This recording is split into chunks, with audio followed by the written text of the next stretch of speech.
In the ancient sands of Egypt, where the mighty pyramids cast their eternal shadows across the desert, a story of liberation was about to unfold. A story that would echo through the corridors of time, inspiring millions across generations. This is the story of Moses and the Exodus, a tale of divine intervention, human courage, and the unbreakable spirit of a people yearning for freedom. 400 years had passed since Joseph had saved Egypt from famine, bringing his family and the children of Israel to dwell in the land of Goshen. But Egypt had changed. A new Pharaoh arose who knew not Joseph, who saw not the blessing that the Israelites had been, but only the threat he imagined they posed. The sun beat down mercilessly on the construction sites throughout Egypt, where Hebrew slaves labored under the crushing weight of bondage. Their backs bent beneath heavy loads of clay and straw, their hands bloodied from the endless work of making bricks for Pharaoh's ambitious building projects. The crack of the taskmaster's whip echoed across the work sites, a constant reminder of their subjugation. In the slave quarters, Hebrew mothers wept silently as they watched their children grow up knowing only servitude. Fathers returned home each evening, their bodies broken from the day's labor, their spirits crushed by the hopelessness of their situation. The promises that God had made to their forefathers, Abraham, Isaac, and Jacob, seemed like distant dreams, fading memories passed down through whispered bedtime stories. The social fabric of Hebrew society was being systematically destroyed. Families were torn apart as able-bodied men were sent to distant work sites. Women were forced into domestic slavery in Egyptian households, separated from their loved ones. Children grew up without proper education, without hope, without the cultural and religious foundations that had once defined their people. Fear permeated every aspect of their existence. Hebrew slaves learned to keep their heads down, to avoid eye contact with their Egyptian overseers, to accept the daily humiliations and degradations as simply the way things were. The very mention of resistance was spoken of only in hushed tones, for the punishment for rebellion was swift and brutal. Yet in the darkness of their oppression, something flickered that could not be extinguished.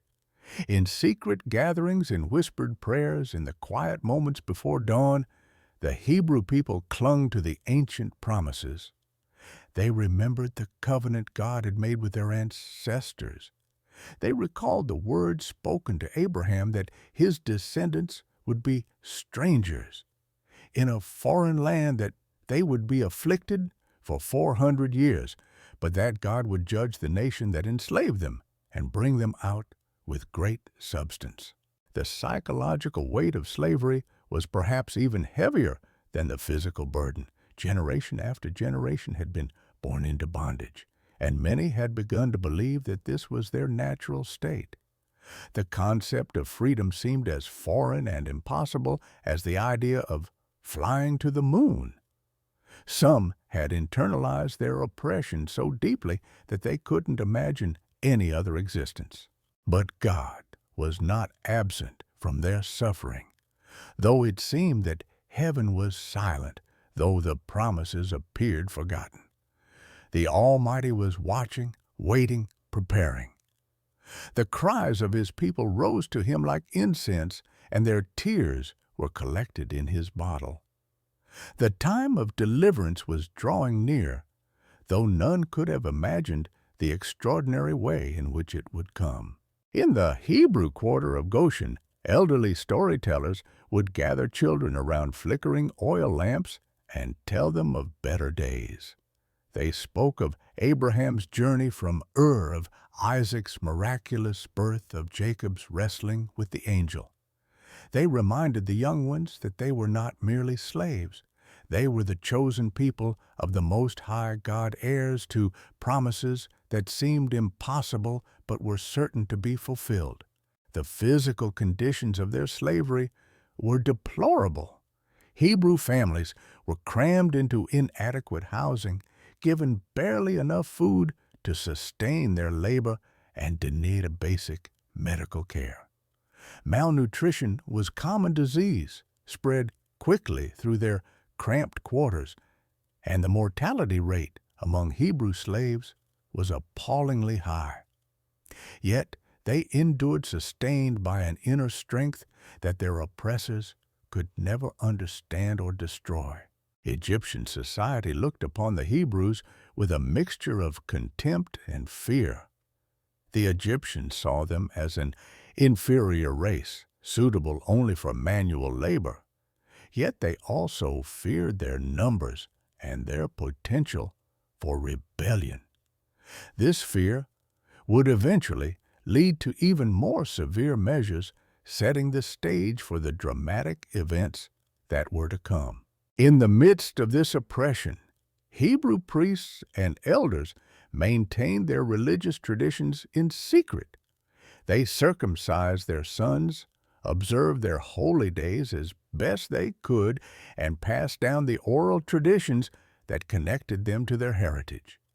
These spiritual practices became acts of resistance, ways of maintaining their identity in the face of systematic dehumanization. The Hebrew people had been in Egypt long enough that many had begun to adopt Egyptian customs and practices.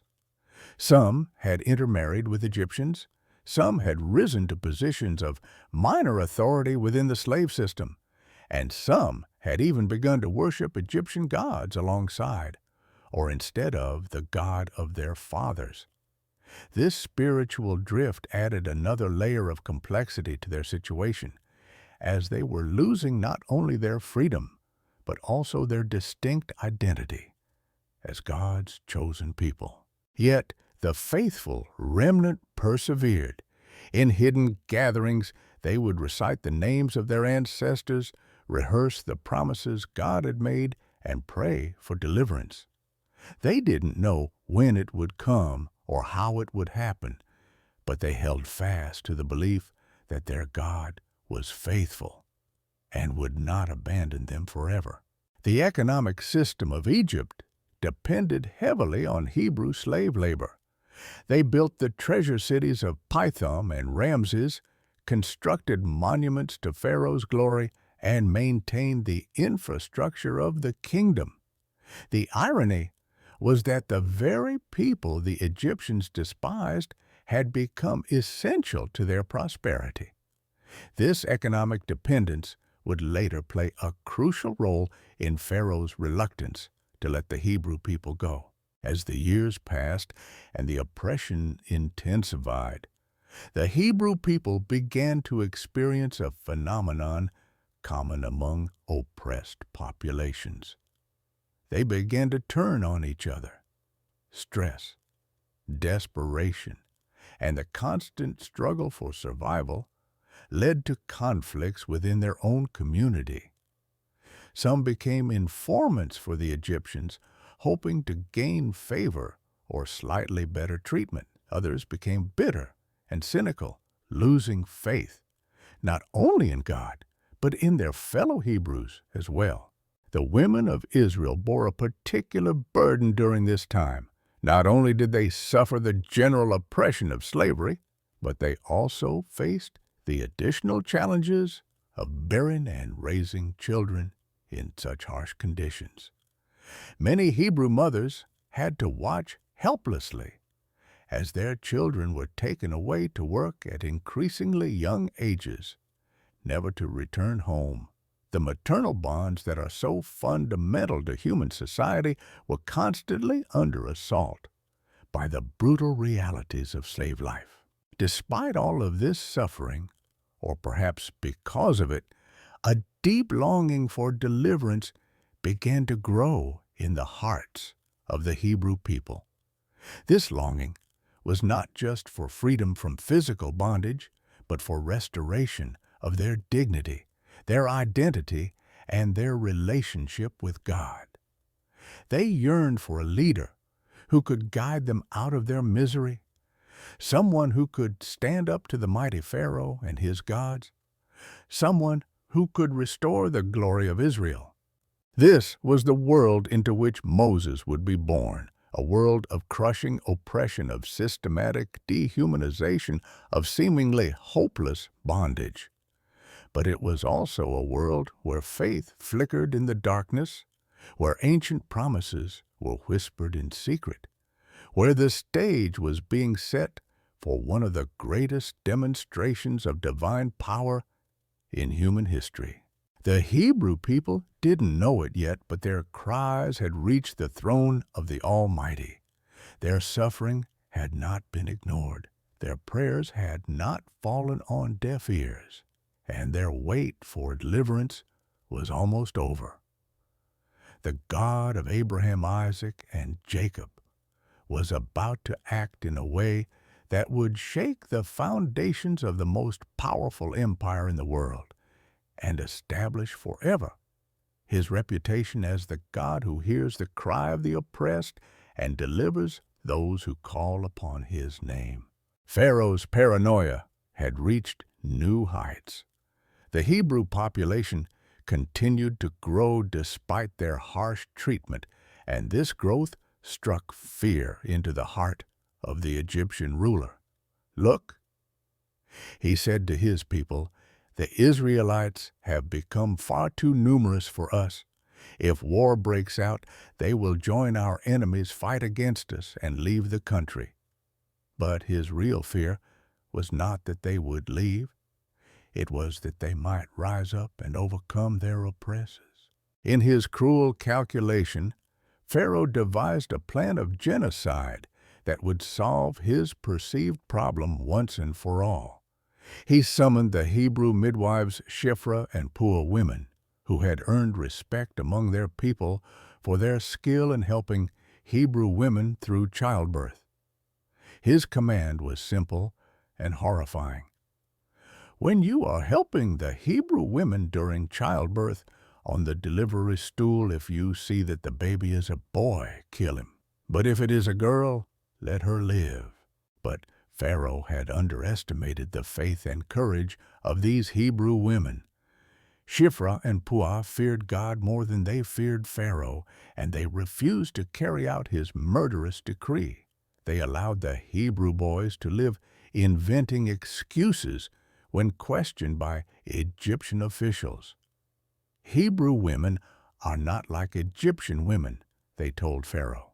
"They are vigorous and give birth before the midwives arrive." God honored their faithfulness, blessing these courageous women and establishing households for them. But Pharaoh's fury only intensified. If the midwives would not do his bidding, he would find another way. He issued a decree that made every Egyptian a potential executioner. "Every Hebrew boy that is born you must throw into the Nile, but let every girl live." The Nile River, which had been the source of Egypt's prosperity and the foundation of their civilization, now became an instrument of terror for the Hebrew people.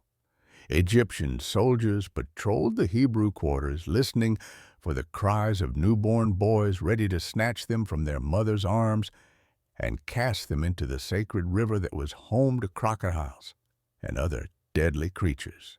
It was into this world of terror and infanticide that Moses was born.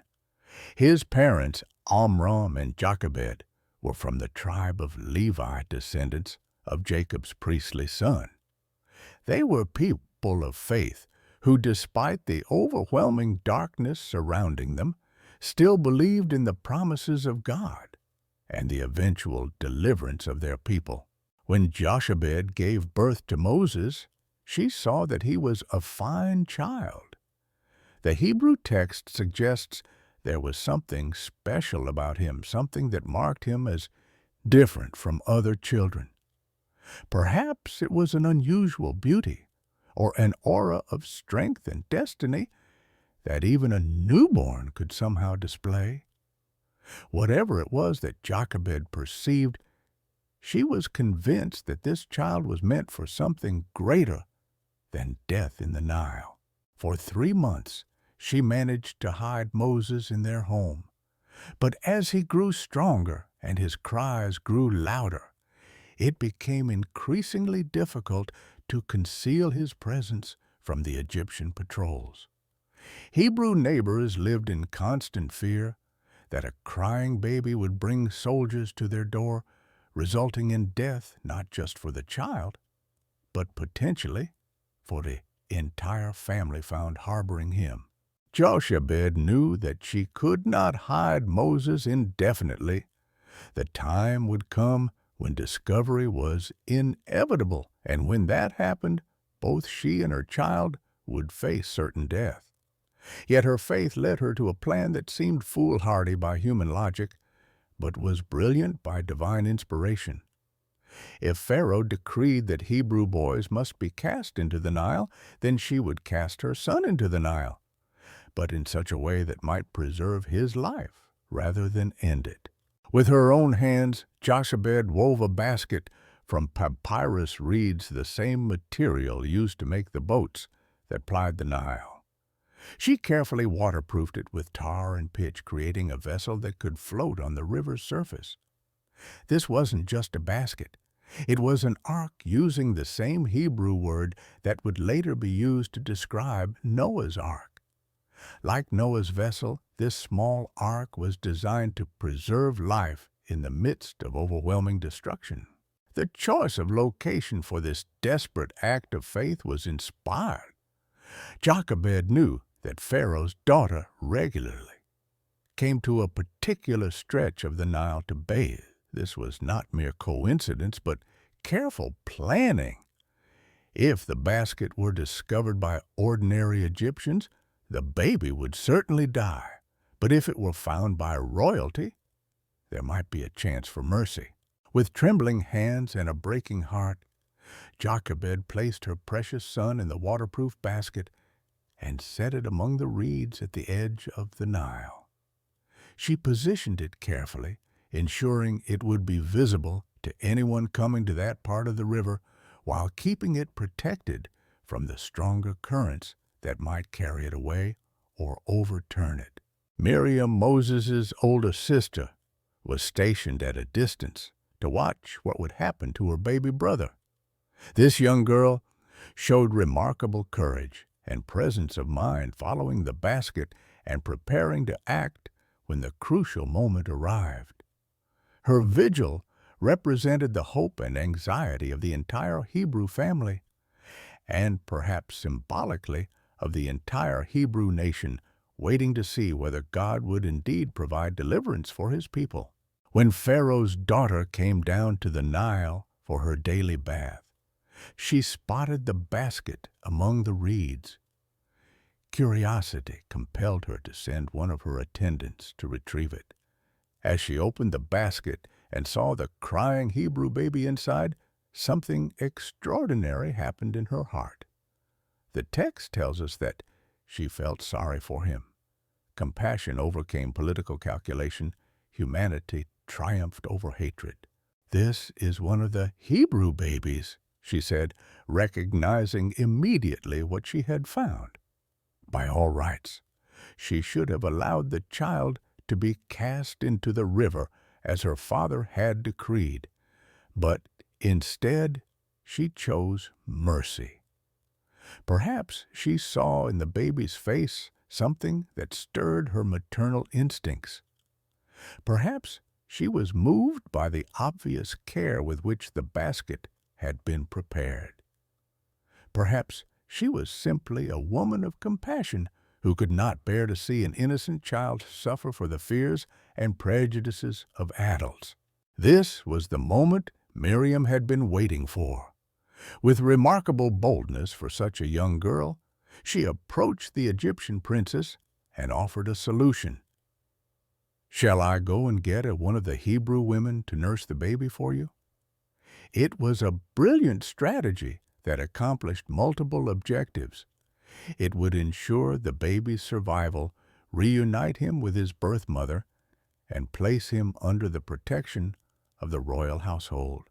Pharaoh's daughter agreed to the proposal, not knowing that she was about to pay Moses' own mother to raise her own son. When Jochebed was brought to the princess, she was instructed to nurse the child and care for him, and she would be paid for her services. The irony was exquisite. The very system that sought to destroy Hebrew children was now funding the preservation and nurture of the one who would eventually liberate them all. For the next few years, Moses lived with his birth family, nursed by his own mother, taught the traditions and faith of his people, and loved as only parents can love a child. Jochebed had not only saved her son's life, but had been given the precious gift of raising him during his most formative years. She used this time wisely, instilling in Moses a deep sense of his Hebrew identity and faith in the God of Israel. When Moses was old enough, Jochebed had to fulfill her agreement with Pharaoh's daughter and bring him to live in the royal palace. This must have been one of the most difficult days of her life, saying goodbye to the son she had fought so hard to save, not knowing if she would ever see him again, or if the palace environment would completely erase the Hebrew identity she had worked so carefully to instill. But God's purposes are not thwarted by human limitations or fears. As Moses was adopted into the Egyptian royal family, he was given the name that would become famous throughout history. Moses means drawn out in Hebrew, commemorating his rescue from the Nile. But the princess probably gave him an Egyptian name, as well incorporating the name of an Egyptian god, as was common in Egyptian nomenclature. Moses' upbringing in Pharaoh's household was part of God's perfect preparation for the role he would eventually play.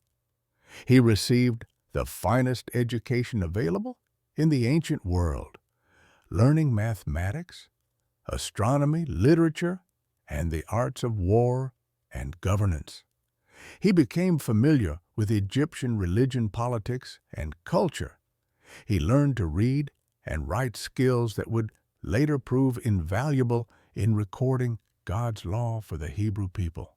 Yet, despite his privileged position, Moses never forgot his Hebrew identity. The lessons his mother had taught him during his early years had taken root in his heart. He knew he was different from the other members of the royal household, knew he belonged to the despised Hebrew slaves, and this knowledge created a tension within him that would eventually lead to dramatic action.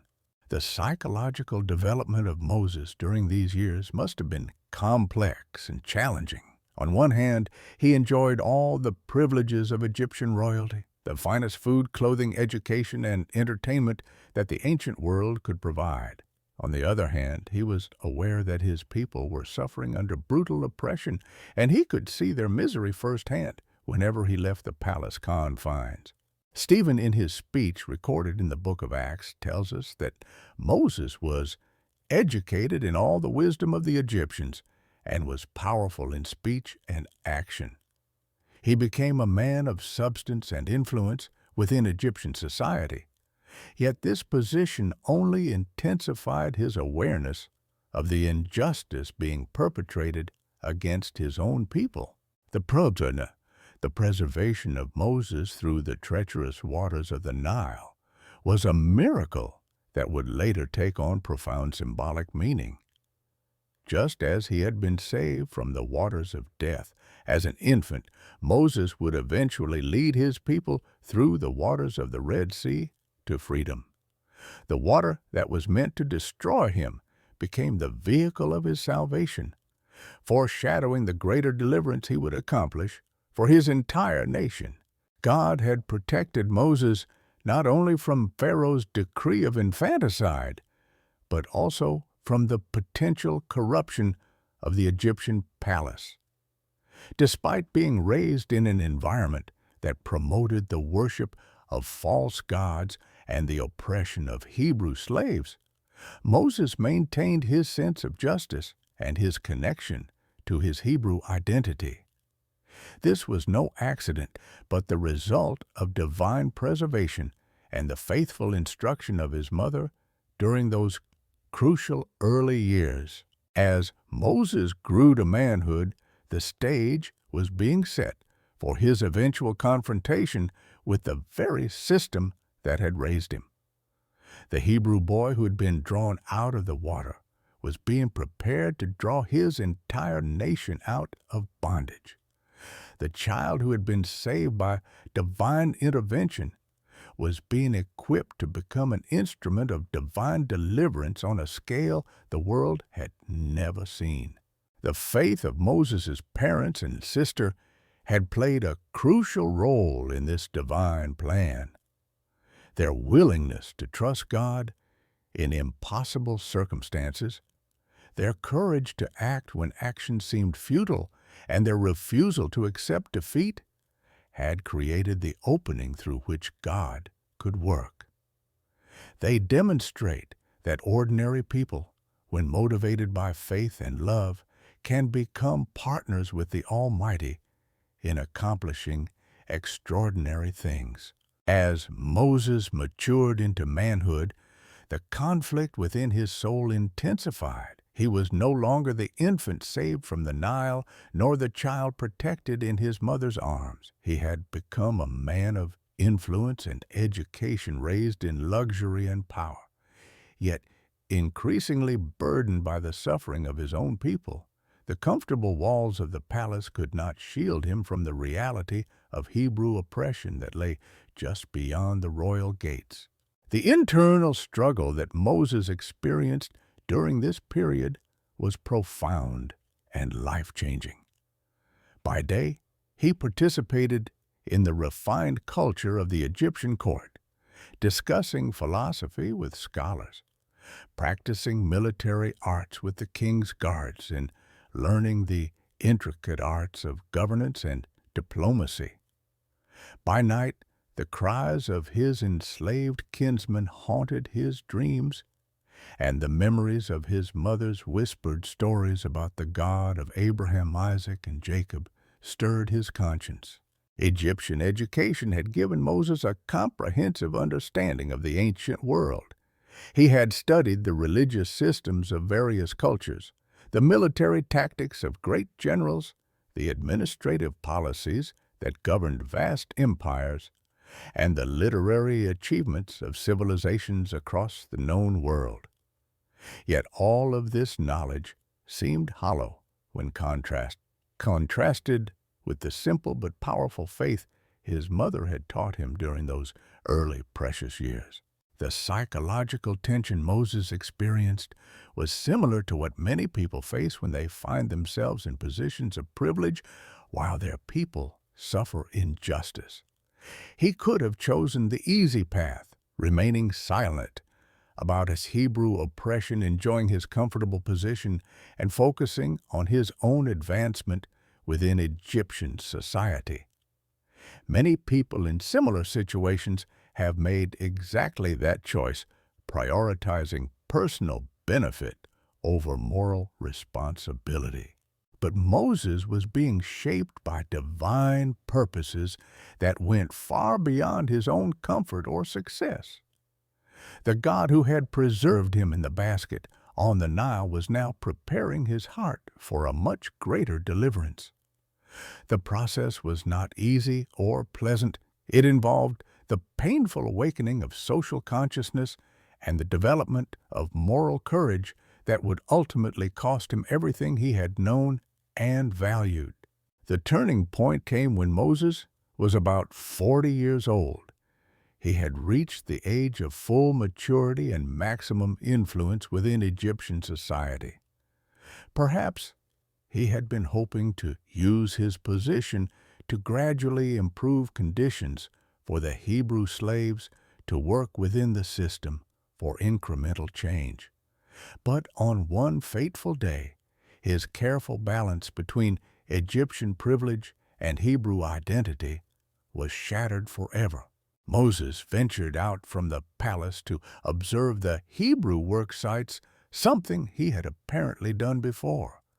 But on this particular day, he witnessed something that ignited a fire in his soul that could never be extinguished.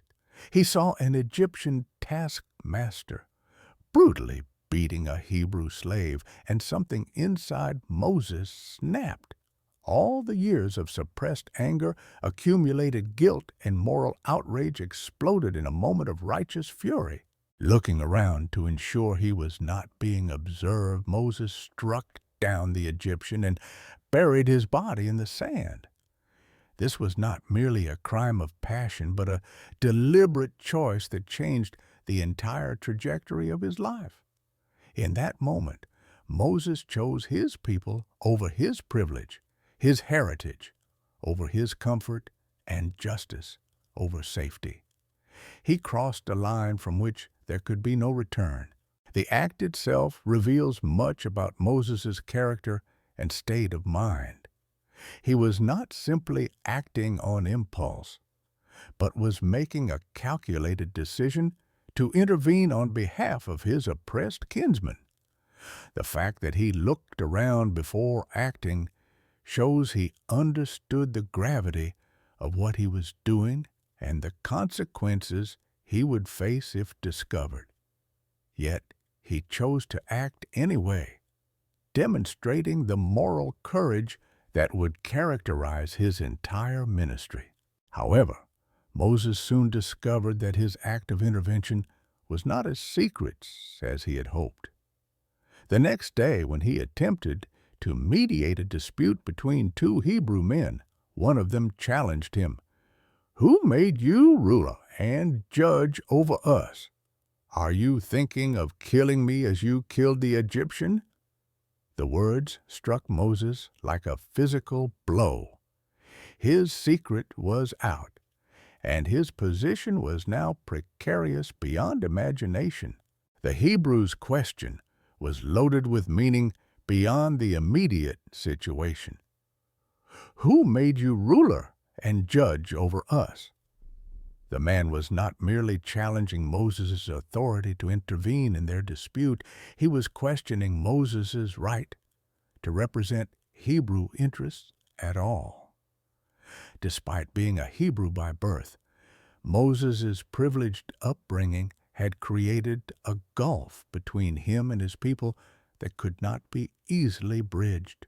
This rejection by his own people was perhaps even more painful than the physical danger Moses now faced from the Egyptians. He had sacrificed everything to defend a Hebrew slave, yet instead of gratitude, he encountered suspicion and resentment. The people he sought to help viewed him as an outsider, someone whose comfortable life had isolated him from their daily struggles and therefore disqualified him from understanding their needs. When Pharaoh heard about the killing, he sought to execute Moses. The man who had been raised as a member of the royal family was now a fugitive from royal justice. Everything he had known and relied upon was stripped away in an instant. His position, his comfort, his security, his identity, all were gone, replaced by the harsh reality of exile and the uncertain prospect of survival as a wanted criminal. Moses fled eastward into the wilderness, leaving behind the only life he had ever known. The journey from Egypt to Midian was not just a geographical relocation, but a complete transformation of identity and purpose. The prince of Egypt became a refugee in the desert, carrying nothing but the clothes on his back and the burden of his choices. The land of Midian, where Moses eventually found refuge, was a harsh and demanding environment far removed from the luxury of the Egyptian court. The Midianites were desert nomads, descendants of Abraham through his wife Keturah, who lived by herding sheep and goats across the arid landscapes of the Sinai Peninsula. Their lifestyle was simple, demanding, and completely foreign to everything Moses had previously experienced. When Moses arrived in Midian, weary and desperate, he encountered a scene that would define his new life. 7 daughters of Reuel, a Midianite priest, were trying to water their father's flock at a well. But local shepherds were driving them away, attempting to claim the well for their own animals. Once again, Moses' sense of justice was aroused, and he intervened to help the young women, driving away the hostile shepherds and assisting them in watering their flock. This incident reveals that exile had not changed Moses' fundamental character. Despite his recent trauma and current vulnerability, he was still willing to risk himself to defend those who were being treated unfairly. The instinct to protect the oppressed that had gotten him into trouble in Egypt remained strong, suggesting that this was not merely a personality trait, but a divine calling that could not be suppressed. The daughters returned home and told their father about the Egyptian who had helped them. Reuel, also called Jethro, was impressed by Moses' action and invited him to stay with their family. This hospitality was typical of desert culture, where the harsh environment made mutual aid essential for survival. But it was also the beginning of a new phase in Moses' life. Moses accepted Jethro's invitation and gradually became part of the family. He married Zipporah, one of Jethro's daughters, and settled into the life of a shepherd. This transition from prince to shepherd was dramatic and surely difficult, requiring Moses to learn entirely new skills and adapt to a completely different set of values and priorities. The work of a shepherd in the ancient Near East was demanding and often dangerous. Shepherds had to protect their flocks from wild animals, find adequate pasture and water in harsh terrain, assist in birthing and healing sick animals, and constantly move from place to place in search of adequate grazing. It was humble work, far removed from the intellectual and political challenges Moses had known in Egypt. Yet this period of Moses' life was not wasted time, but essential preparation for his future role as the shepherd of Israel. The skills he learned in caring for sheep, patience, vigilance, courage, in the face of danger, intimate knowledge of desert conditions, and the ability to lead followers to sources of life-sustaining resources, would all prove invaluable when he became responsible for leading the Hebrew people through their own wilderness journey. Moses and Zipporah had 2 sons during their time in Midian. The first was named Gershom, meaning, "I have become a foreigner in a strange land," reflecting Moses' sense of displacement and exile. The name reveals that even as he built a new life in Midian, Moses never forgot his Hebrew identity or his separation from his people. He remained psychologically and spiritually connected to the suffering slaves in Egypt, even though he was physically removed from their situation. The years in Midian were a time of profound personal development for Moses. The hot desert sun weathered his face, the constant challenges of shepherd life strengthened his body, and the quiet solitude of the wilderness deepened his spiritual sensitivity. Far from the distractions and corruptions of civilization, Moses had the opportunity to reflect on his experiences, to process the trauma of his exile, and to commune with the God his mother had taught him to worship. During this period, Moses likely experienced a range of emotions: regret over his hasty action in Egypt, grief for the life he had lost, anger at the rejection he had experienced from both Egyptians and Hebrews, and perhaps even despair over his ability to make any meaningful difference in the world. These emotional struggles were part of God's preparation process, stripping away Moses' self-confidence and human wisdom to make room for divine empowerment. The desert has always been a place of spiritual formation in Hebrew and Christian tradition. It was in the wilderness that Abraham wandered before receiving God's promises, where Jacob wrestled with the angel and received a new name, where Elijah fled from Jezebel and encountered God in a still small voice, and where Jesus himself would later spend 40 days being tested before beginning his ministry. Moses' time in Midian followed this same pattern of wilderness preparation for divine service. As the years passed, Moses must have wondered if he would ever see Egypt again, if his people would ever be delivered from their oppression, or if his dramatic intervention had been nothing more than a futile gesture that cost him everything while accomplishing nothing. He could not have known that God was using every moment of his exile to prepare him for a role that would dwarf anything he had imagined during his days in Pharaoh's court. The man who would eventually confront Pharaoh and lead Israel out of Egypt was being forged in the crucible of the wilderness. Every challenge he faced as a shepherd, every lonely night under the desert stars, every moment of doubt and struggle was contributing to his development as a leader who could handle the enormous pressures that lay ahead. Meanwhile, back in Egypt, the Hebrew people continued to suffer under increasingly harsh oppression. They did not know that their future deliverer was tending sheep in the wilderness, being prepared by God for the greatest rescue mission in human history. They could only continue to cry out to the God of their fathers, trusting that somehow, some way, their centuries of suffering would come to an end. The stage was being set for a divine intervention that would shake the foundations of the ancient world. The educated prince had become a humble shepherd, but soon he would be transformed once again, this time into the most powerful prophet and lawgiver in human history.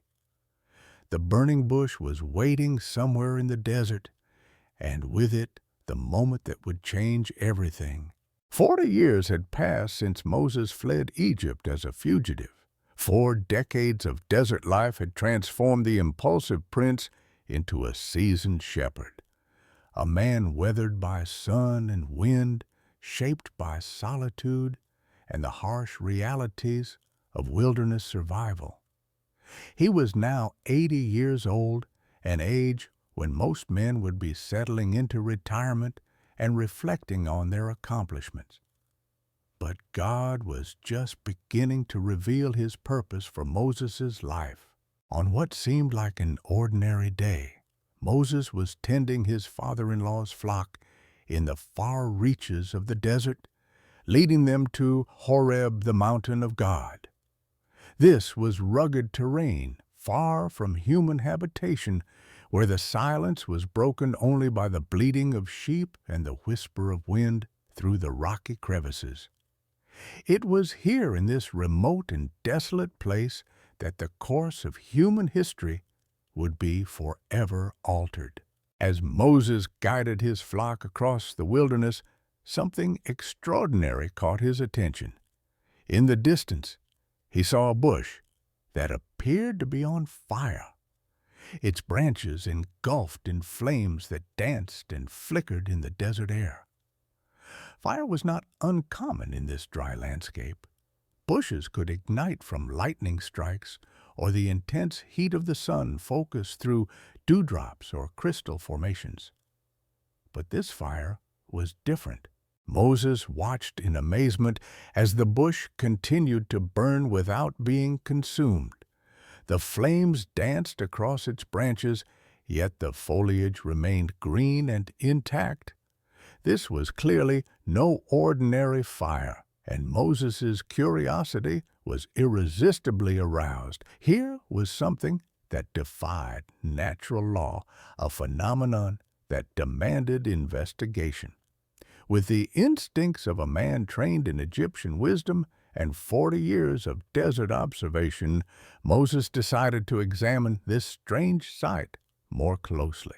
As he approached the burning bush, a voice called out to him from within the flames, "Moses, Moses!" The sound was clear and unmistakable, carrying an authority that immediately commanded attention.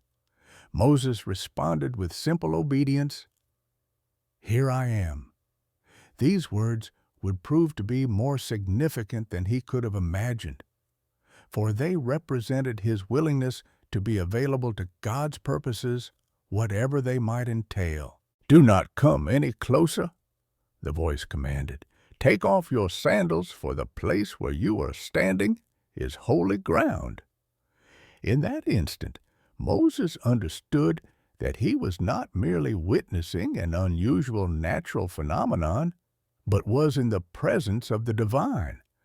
The removal of sandals was a sign of reverence and recognition that he was standing on ground made sacred by God's presence. Then came the identification that changed everything.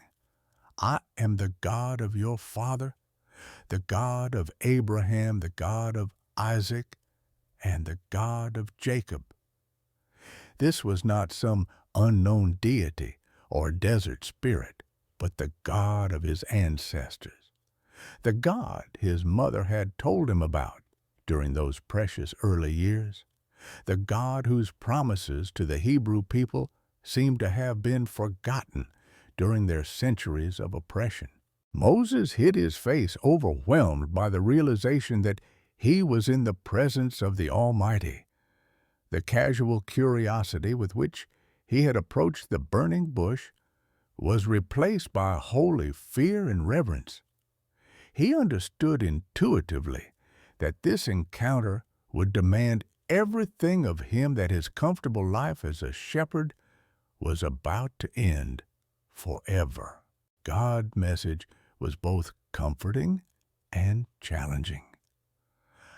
"I have indeed seen the misery of my people in Egypt. I have heard them crying out because of their slave drivers, and I am concerned about their suffering." These words must have stirred deep emotions in Moses' heart. The God of his fathers had not been absent or indifferent during the long years of Hebrew oppression. He had been watching, listening, and preparing to act. But the comfort of knowing that God cared was immediately followed by a commission that struck Moses like a thunderbolt. "So now go. I am sending you to Pharaoh to bring my people, the Israelites, out of Egypt." The man who had fled Egypt as a fugitive was being commanded to return as God's ambassador. The shepherd who had spent 40 years in obscurity was being called to confront the most powerful ruler in the world. Moses' first response was entirely predictable. "Who am I, that I should go to Pharaoh and bring the Israelites out of Egypt?" This was not false humility, but genuine bewilderment. Moses understood better than anyone the magnitude of what God was asking. He knew the power of Pharaoh, the complexity of Egyptian politics, the military might of the empire, and the deeply ingrained systems that perpetuated Hebrew slavery. Moreover, Moses was acutely aware of his own limitations and failures. He was a wanted criminal in Egypt, a man who had already tried and failed to help his people. His previous attempt at intervention had resulted in rejection by his own kinsmen and exile from the soil. Why? Moses and the Exodus, complete voiceover script in the ancient sands of Egypt, where the mighty pyramids cast their eternal shadows across the desert. A story of liberation was about to unfold, a story that would echo through the corridors of Tits, inspiring millions across generations. This is the story of Moses and the Exodus, a tale of divine intervention, human courage, and the unbreakable spirit of a people yearning for freedom. 400 years had passed since Joseph had saved Egypt from famine, bringing his family and the children of Israel to dwell in the land of Goshen. But Egypt had changed. A new Pharaoh arose who knew not Joseph, who saw not the blessing that the Israelites had been, but only the threat he imagined they posed. The sun beat down mercilessly on the construction sites throughout Egypt, where Hebrew slaves labored under the crushing weight of bondage. Their backs bent beneath heavy loads of clay and straw, their hands bloodied from the endless work of making bricks for Pharaoh's ambitious building projects. The crack of the taskmaster's whip echoed across the work sites, a constant reminder of their subjugation. In the slave quarters, Hebrew mothers wept silently as they watched their children grow up knowing only servitude. Fathers returned home each evening, their bodies broken from the day's labor, their spirits crushed by the hopelessness of their situation. The promises that God had made to their forefathers, Abraham, Isaac, and Jacob, seemed like distant dreams, fading memories, passed down through whispered bedtime stories. The social fabric of Hebrew society was being systematically destroyed. Families were torn apart as able-bodied men were sent to distant work sites. Women were forced into domestic slavery in Egyptian households, separated from their loved ones. Children grew up without proper education, without hope, without the cultural and religious foundations that had once defined their people. Fear permeated every aspect of their existence. Hebrew slaves learned to keep their heads down, to avoid eye contact with their Egyptian overseers, to accept the daily humiliations and degradations as simply the way things were. The very mention of resistance was spoken of only in hushed tones, for the punishment for rebellion was swift and brutal. Yet, in the darkness of their oppression, something flickered that could not be extinguished. In secret gatherings, in whispered prayers, in the quiet moments before dawn, the Hebrew people clung to the ancient promises. They remembered the covenant God had made with their ancestors. They recalled the words spoken to Abraham that his descendants would be strangers in a foreign land, that they would be afflicted for 400 years, but that God would judge the nation that enslaved them and bring them out with great substance. The psychological weight of slavery was perhaps even heavier than the physical burden. Generation after generation had been born into bondage, and many had begun to believe that this was their natural state. The concept of freedom seemed as foreign and impossible as the idea of flying to the moon. Some had internalized their oppression so deeply that they couldn't imagine any other existence. But God was not absent from their suffering. Though it seemed that heaven was silent, though the promises appeared forgotten, the Almighty was watching, waiting, preparing. The cries of His people rose to Him like incense, and their tears were collected in His bottle. The time of deliverance was drawing near, though none could have imagined the extraordinary way in which it would come. In the Hebrew quarter of Goshen, elderly storytellers would gather children around flickering oil lamps and tell them of better days. They spoke of Abraham's journey from Ur, of Isaac's miraculous birth, of Jacob's wrestling with the angel. They reminded the young ones that they were not merely slaves. They were the chosen people of the Most High God, heirs to promises that seemed impossible but were certain to be fulfilled. The physical conditions of their slavery were deplorable. Hebrew families were crammed into inadequate housing, given barely enough food to sustain their labor, and denied basic medical care.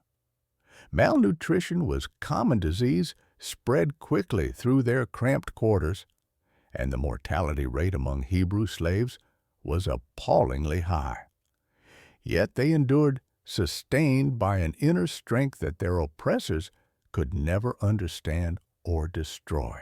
Egyptian society looked upon the Hebrews with a mixture of contempt and fear. The Egyptians saw them as an inferior race, suitable only for manual labor. Yet they also feared their numbers and their potential for rebellion. This fear would eventually lead to even more severe measures, setting the stage for the dramatic events that were to come. In the midst of this oppression, Hebrew priests and elders maintained their religious traditions in secret. They circumcised their sons, observed their holy days as best they could, and passed down the oral traditions that connected them to their heritage. These spiritual practices became acts of resistance, ways of maintaining their identity in the face of systematic dehumanization. The Hebrew people had been in Egypt long enough that many had begun to adopt Egyptian customs and practices. Some had intermarried with Egyptians, some had risen to positions of minor authority within the slave system, and some had even begun to worship Egyptian gods alongside or instead of the God of their fathers. This spiritual drift added another layer of complexity to their situation.